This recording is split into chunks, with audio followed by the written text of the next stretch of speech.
What's happening? Happy Monday to you and yours. Thanks for joining me. As always, it is appreciated.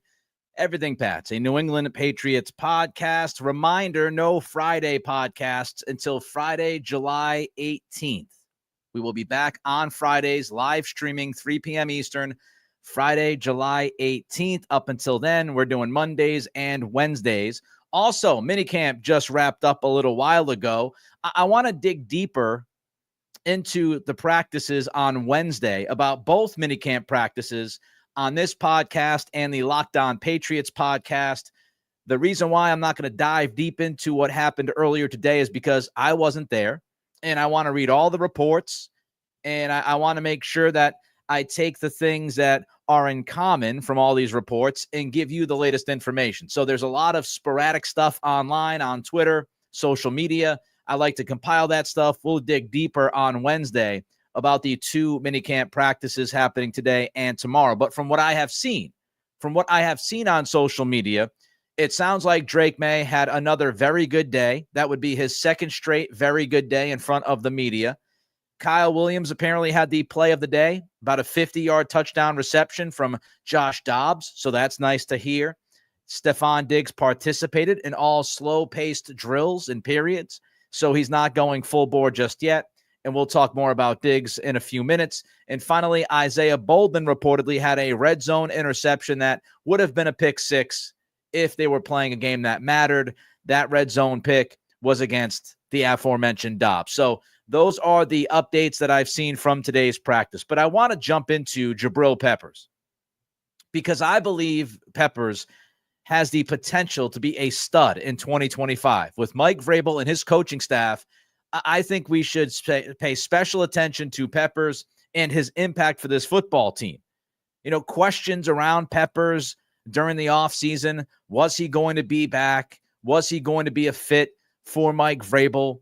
He was an off-the-field distraction last year. As we know, the alleged activity with his girlfriend or friend at the time, we all understand that that was pretty much thrown out the court system, so no need to be concerned about that. But the cocaine that was found, that was in question, was indeed Peppers' cocaine. So there was the distraction from last year. And we wondered, would the Patriots bring back Peppers and act as if he was going to be a major part of this football team? Was he a Belichick, Gerard Mayo guy? Well, I'll tell you, Mike Vrabel has been very complimentary about Jabrill Peppers when asked about him. Seems like he is a fan of Peppers. Peppers has played a major role during OTAs the last couple of weeks, out there again today. And what I want to make sure that we appreciate is that Jabrill Peppers has been really good with the Patriots for the past couple of years. Pro Football Focus ranks every single position. They go through all their rankings. They rank the top 32 players at each position. And what caught me about the safety rankings was Peppers. Not his ranking going into 2025, because, again, last year was a little bit of a different year. But PFF ranks Peppers 12th in the NFL. So they say that Peppers is the 12th best safety in football. But then when you read what Pro Football Focus writes about Peppers, you truly understand how good he's been for the Patriots the past couple of years. Here's what PFF wrote. Peppers missed significant time in 2024 while on the commissioner's exempt list, again, because of the off-the-field stuff we just mentioned. But his 82.3 Pro Football Focus overall grade still ranked 6th. So even though he missed a bunch of time last year, his overall grade was still the 6th best overall grade according to Pro Football Focus at his position. And when you look at the past 3 seasons, because I don't want to mislead you and just point to 1 year and say, oh, well, he was ranked 6th last year. No, over his past 3 seasons, Jabrill Peppers has earned a 90.1 PFF overall grade, which ranks 3rd among 96 qualifying safeties. So if you go off PFF's grading system, Jabrill Peppers, over the past 3 years, has been the 3rd best safety in football. He's been really, really good for the Patriots.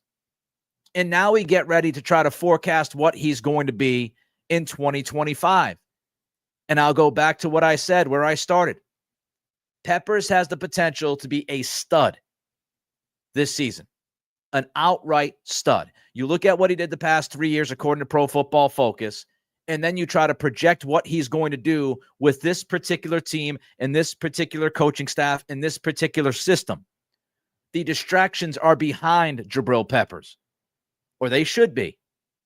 What has been done has been done. He has gone through the court system. He admitted that the cocaine was his. The other allegations, as I said, got tossed out. So that's all behind him now. And Peppers should be solely focused on football. And I would imagine that's what he is solely focused on. So get rid of the distractions, number one, which it seems like that's precisely what has happened. He's also healthy. He's out there. He's taking part. He's participating in pretty much everything. And so it certainly seems like Peppers is as close to 100% healthy as he gets ready for 2025. So that's all good news. No distractions as of what we know, and healthy as of what we know and what he has shown at these practices over the past couple of weeks. Now let's dive into why I think Peppers could be an absolute stud this season, and it starts with the fit within this system. When we talk about Mike Vrabel's defense and Terrell Williams' defense, we use some key words, and you've heard me say these key words before. Violent. Is there anybody on this football team that reminds you of violence any better than Peppers? Peppers, to me, is the most violent defensive player that they have. He's the most physical defensive player that we have seen on that side of the ball for the past couple of years with this particular franchise. Peppers is always physical. He's always violent. You never have to question if he is willing to drop the hammer on somebody going across the middle of the field.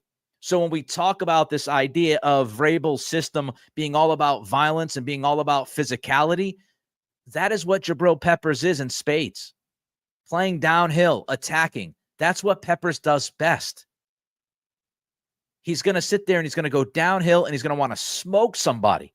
And that's what this defense wants him to do. When you think about Vrabel and Terrell Williams and the goals for their defense, beyond just that physicality, it's all about making plays. And don't get it twisted. Jabrill Peppers is an aggressive football player, not only when we talk about the physicality, but also the mentality, what he's trying to do. He's trying to make plays. So when you roll up all the things that Peppers is as a player, and you think about what this system is going to ask him to do and what this system is going to want him to be, it seems to me on paper this is a perfect fit. Violent, physical, downhill, aggressive playmaker on the football. Peppers loves doing what this defensive coaching staff and his head coach is going to ask him to do, and that matters. All right, I have more thoughts on Jabrill Peppers. I also want to get to Stefon Diggs, a quick update with him, and a story involving the Patriots and Chris Godwin, wide receiver, during this offseason that I also want to discuss. But before I continue with my thoughts on Peppers, don't forget to help us out. Click that thumbs up button as you watch us on YouTube, whether it's live or on demand. Doesn't matter. You click that thumbs up, you give us the like, it takes care of the algorithm. So don't forget to like. Don't forget to throw a comment in. MA 177, Peppers is going to thrive in this defense. I agree with you. Jason Broussard, Peppers is a dog. And then Jason throws in an Efton Chisholm comp, Wayne Corbett. I remember when I was playing fantasy football many, many moons ago, and Wayne Corbett was one of those dudes that you had to pick in the first 2 or 3 rounds. If you could grab him, he was just going to eat up a bunch of reception points. I mean, if you're talking about a point per reception league, he would just eat up those leagues. If Efton Chisholm ends up being 80% of what Wayne Corbett was for the Jets, that's a great pickup via the UDFA route.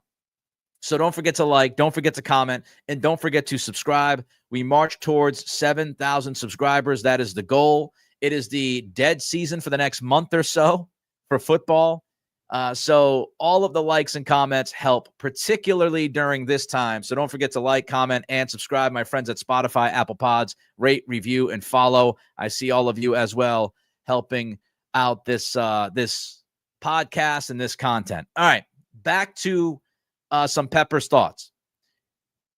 With the Tennessee Titans, Vrabel got good to very good safety play from a number of different guys. And Kevin Byard's the obvious one. And I believe that Byard was an all-pro before Vrabel got there. I believe that Byard was an all-pro in 2017, but he was an all-pro in 2021, which I can absolutely tell you was when Vrabel was the head coach of that program. So he had Kevin Byard, who was a tremendous football player, still in the league, but was a tremendous football player back then. He had Kenny Vaccaro, who was a solid starting safety in the league. He had Amani Hooker, another solid starting safety in the league. So when you look at those Tennessee Titans teams, Mike Vrabel and his coaching staff, they tend to get some good production from that position. They tend to understand how to evaluate that position. And that's what Ryan Cowden said when they drafted Craig Woodson, if you remember. After the second day of the draft, the media asked Cowden about drafting Woodson, and he said, look, we got a pretty good track record. And I don't necessarily want to, compare Woodson to this guy or that guy, but we know what we're looking for at that position. So Cowden and Vrabel and Williams and the secondary coaches, they know exactly what they're looking for from a safety. And if you check the boxes, they tend to get production out of you. So Peppers being ranked by Pro Football Focus as the third best safety among the 96 qualifying safeties over the past 3 seasons, thanks to a PFF overall grade of 90.1, it just makes you feel pretty confident that this coaching staff, that this team now under this regime is going to get the absolute most out of safety and is going to get the absolute most out of Peppers. I think they could bump up his play another level. And if you bump up his play another level, you're talking about a guy who is ranked third according to Pro Football Focus the past 3 years. What if he gets the second? What if he becomes the best safety ranked by Pro Football Focus? One more point about Peppers before I get to Stefon Diggs and the Chris Godwin story that came out today that had a mention of the Patriots and how that mention plays a role in the big picture here. Just look at the secondary overall. The secondary is going to be better this year, theoretically, right? We all know what Christian Gonzalez brings to the table, but you no doubt upgraded at the second outside corner spot with Carlton Davis. Davis and Gonzalez were together today during mandatory minicamp practice, which is hashtag as expected because those are your two best corners. So when you think about Davis and Gonzalez having the ability to play on the outside and their ability to play man coverage on the outside, that is going to open up a lot more opportunity for Peppers to roam around and make plays, whether it's to make unbelievable hits in the run game or making plays on the football in the passing game. That's what the good coverage on the outside is going to allow. And we know that Vrabel has talked about the focus on the nickelback position in believing that the nickel is vital in 2025. So you best believe they're going to have a plan for the nickelback position to go along with Davis and Gonzalez. And if you can get average to above average play in the slot and you have those two outside corners, that's going to allow a lot of havoc from the rest of the secondary. And I don't know if I could think of anybody better to create havoc in the secondary than Peppers. So the coaching staff, the fit, the mentality, the distractions are behind him. He is seemingly very healthy to begin this year. That secondary getting better around him. It's going to open the door for Peppers to be even more impactful than he has been. And he has been a big-time impact guy on the field for the Patriots for the past couple of years. And he will have more. He will have more of that impact than we've seen in prior years, I believe, with this defense. All right, I want to get to Diggs, but first, Derek jumps in with a $5 super chat. Thank you, Derek. Any players you don't think will make the roster that you think should? You know, it's difficult It's difficult right now, Derek, because you're dealing with a lot of guys that have injuries. I mean, I think you look at Jalen Polk. I would like to see Polk make this team, but right now he's not practicing. He's got the shoulder injury that resulted in a surgery, so he hasn't been out there. Another guy that you could argue is Kayshon Boutte because of his productive year last season. I think there's a number of fans that want to see Boutte make this team, but he might end up being on the short end of the stick because you got, 12 receivers in camp this year? So Boutte might be an odd man out. I think, Gregory brings up Baker. He thinks Baker is out. I think Javon Baker is another player because of what he looked like on his college film. The fact that he was drafted in the 4th round, I think many fans would like to see Baker get a shot. But as I've talked about recently, I believe I talked about it last week on the Locked On Patriots podcast I did, Baker seemingly is well on the outside looking in. He's been working with almost exclusively the third-string quarterback Ben Wooldridge, during OTAs. So it sounds like Baker is pretty far outside the circle right now. So those are some guys. Antonio Gibson, I think, should make this roster. I don't think it's a given that Gibson is going to make this roster. I think it's more likely than not, but I wouldn't say it's a guarantee. He's another guy I would bring up offensively. Defensively, Alex Austin, but I think he's going to make this team. That's a guy I would mention. Trying to think off the top of my head anybody else. I don't think anybody else. I think Anthony Jennings ends up making the team. But good question, Derek, and I appreciate the $5 super chat, my friend. All right, let's get to Stefon Diggs. Just a quick update because it's something that I have discussed on the various podcasts I do. And I think that some people might not yet understand the Diggs contract and how that's going to play hand in hand regarding his future here and when he would be cut, could he be cut. Mike Giardi over the weekend reported that Diggs has not fully cleared the physical process to go out there and be a 100% participant during these practices. So that was a question I had. Would Diggs be out there doing anything physically if he had not yet passed his physical fully? And apparently the answer is yes. Diggs has been out there. He's going, he's not going full bore during these team periods, like I mentioned earlier, but he's out there, he's participating, but he has not yet fully passed a physical. Now, why is that important? It's important because of his contract, and I've gone over this in prior podcasts. His contract, according to Mike Florio, spells it out. Until Diggs is fully cleared by the medical team, he could be cut, and he could end up making a fraction of the money that he would make if he passes his physical. So that's crucial to know, because if there's any moment in time that the Patriots would have the opportunity to dump Diggs and not take a huge financial hit, it's right now. So if Diggs is out there and he's practicing, and Vrabel was asked about Diggs before the practice and said that he loves his energy, he's been out there, he's been participating. So if there was a time that the Patriots wanted to get rid of Diggs for whatever reason, it would be right now because he hasn't fully passed his physical. And I think that means a lot, because if you're going to keep him and commit that money, then you've got to believe they're fine with Diggs right now and what he's done and what they see from him. If he's on the team up to the point of that full-on physical, it's very likely he makes the team. So I just wanted to put a bow on that because it was something that I have talked about in the past. We got an answer from Mike Giardi. He has not passed his full physical just yet. I'm sure we will get there, and we will know. We'll be told when he does. And as long as he passes that physical, when you get to camp, even if it's after a couple weeks of camp, you still feel pretty good about his ability to possibly be out there week 1, which is not something I would have said a month ago. A month or two ago, I was being conservative. I said we should look at Diggs and say probably not out there until about week 5 or week 6, maybe week 4. We'll see what happens if he starts on the PUP list, all that stuff. I'm more confident now, speaking to Bedard and some others and and watching what people are talking about on TV and reading the reports, I'm more confident now that Diggs is going to be out there week 1 if he continues his current progression, which would be great news for the Patriots and great news for Drake May.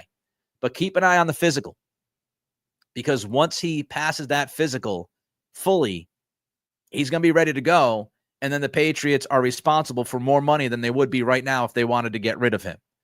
All right, so Chris Godwin. The Patriots were all in on Chris Godwin, and we knew during free agency, or at least leading into free agency, the Patriots had a lot of interest in Godwin. And at the time, it was thrown out there, multiple reports, that the Patriots had offered Godwin more money than the Tampa Bay Buccaneers offered him. Well, now Godwin has gone on record. Godwin spoke to Dan Pompei, and during the interview, Godwin told Pompei that the Patriots offered him $30 million annually. Now, if you're wondering, Godwin took like $22, $23 million annually to stay with Tampa. Now, a couple of things.